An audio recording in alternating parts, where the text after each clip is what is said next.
Welcome back to this, already the final segment of today's Price of Business. I am your host, Kevin Price, talking to you about you and your business. I think it's been a fun show, kind of information-packed all over the place, and we're going to end with that kind of excitement and energy as we talk about Hillary Clinton. Sorry about that. Yeah. But yeah, Hillary's in trouble. She kind of relishes being in trouble, I think, and total victim mentality, total victim complex, and Bernie Sanders says he's tired of hearing about her emails. I wonder if he'd be tired. Email. I wonder if he would be tired of hearing about a Republican's email issues. It just seems all, and I don't understand this. I don't get it. To me, this is huge. This makes David Petraeus look like a total lightweight, and he ended up getting a conviction against him. There's 3 levels of confidentiality on these emails. The ones that he exposed were on the lowest level. We now have multiple ones of the highest top secret category. I don't get it, and Trey Dowdy's doing his best to try not to, to make this look like a political circus, and all these people who are not on that committee are saying it is a political circus, and it's I tell you, Sigmund Kramer, it's pretty crazy stuff. It's crazy, I tell you. Yeah, it is. I mean, Trey Dowdy had to come out basically against his, own party and say, if you're not on the committee, shut up. Shut the heck up. Because these guys, here's the thing. It's an election year, right? And sadly, and these guys are in the GOP, the lily-livered varmints.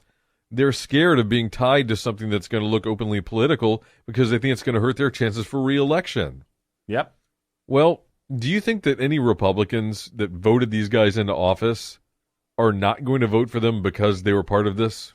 Nope. Or do you think maybe they wouldn't vote for them if they didn't seem like they were really behind it? They were really supporting it.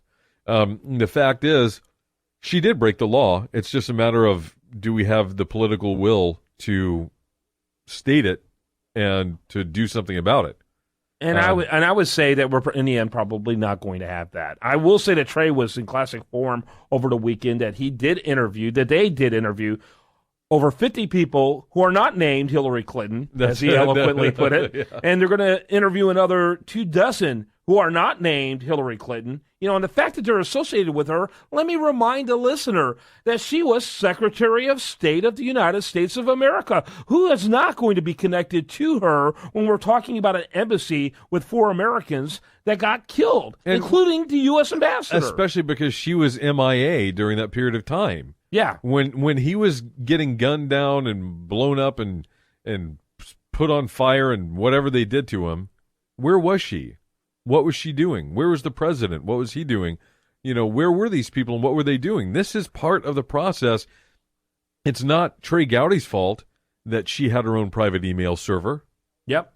It's not anybody's in the GOP's fault that she had her own. It certainly wasn't Ambassador Stevens' fault, was it? No, but so the fact that they're going after Hillary Clinton at all, in large part, has to do with the lack of transparency from her. The lack of transparency from this administration, which is supposed to be the most transparent in the history of the blah, blah, blah. Listen. Oh, come on. It is very transparent. Yeah. These guys are pernicious. They're evil. They're undermining America's objectives around the world. This is probably the most transparent administration I've ever seen. They're transparently anti-Israel. They're transparently anti-capitalism. They're transparently, I know. Even as they go to great lengths to hide all of their nefarious activity, they are nonetheless very transparent in that activity. Well, I just find it really kind of funny. I mean, because either laugh or cry. So I'm choosing to laugh. That Bernie Sanders, during the debate, Bernie Sanders said, I'm tired of reading about her damn emails. I'm tired of seeing about her. And imagine if he had been around during the Nixon Watergate scandal. Do you think for 1 second Bernie Sanders would have said, I'm so tired of hearing about that damn missing tape? Yeah. I don't think he would have been. And the most ironic thing, the most deliciously ironic thing about all this is that Hillary Clinton herself was involved with the Watergate investigation. Yeah. Delicious. It is delectable, delightful, and delicious. It's delicious. She was involved in the Watergate investigation against Richard Nixon. Yeah. So now she's the target of a very similar investigation, and she's crying foul. And not only was she involved in the investigation, apparently she acted in an inappropriate manner to the point where she got fired. Yeah. But it's Hillary Clinton we're talking about. Really? When has Hillary she... Clinton, inappropriate? Really? Incompetent? Incompetent? Really? What? Really? So, I think anyone with her record, of incompetence and certainly should be given a promotion. Oh, well, that's there's got to be a job up there that she can do. That is how the government and bureaucracy seems to work, especially on the Democrat side. They seem to promote from within. The more incompetent you are, the more pernicious you are. Guess what? Boom! The higher you rise. So, yeah, that is interesting. What else? Do we know where this is going with the Benghazi hearings? Trey Gowdy's got, you said, a couple dozen more people to interview. They had Huma Abedin on. Well, I'm very glad you said that because I've been working on it since the segment began. Yeah. And I was like, man, I don't want to say her name. Yeah, Huma Abedin. How'd she do, by the way? I don't know. I didn't see it. I noticeably absent from the media reports. Yeah. So she must not have done all that well because, it's amazing how the media carries the water for the Democrats in such a blatant way. It's so incredible. And this is a little bit off the subject. I'm going to talk about Israel for one moment. There was a horrible attack where a Palestinian terrorist, no other word to describe it, used his car, smashed at full speed into a rabbi and some other people at a bus stop in Jerusalem, or maybe it was Tel Aviv, one of the two. And have you heard about this on the news at all? Nope.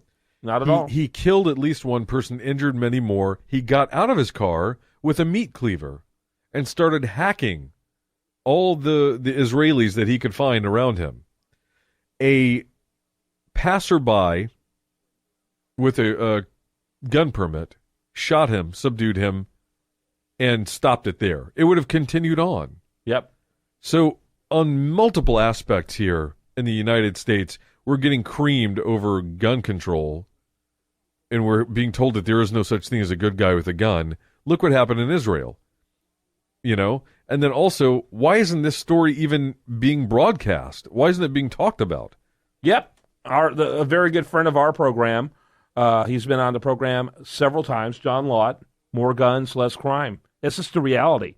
And if you don't believe it, read the manifestos, read the letters, look at the activities of these mass killers, and they'll tell you they go and do their activity where guns aren't allowed. Right. You know why? Because they're lawbreakers. It's funny. They keep on talking about cowards. Sandy Hook. They need more laws. Look at Sandy Hook. He violated 73 laws. He committed 73 felonies, and the fact that he would have gotten a gun illegally.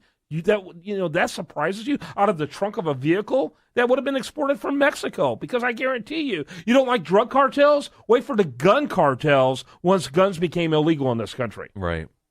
I know. All these people living in this romantic world that this doesn't exist in reality, doesn't match up with reality. Kiss, kiss, bang, bang. More guns, less crime. Read the book. It's a great one. All right, I want to encourage you to have a great rest of your day. I do want to remind you the show continues 24/7 at priceofbusiness.com. And we'll see you tomorrow right here on this great station.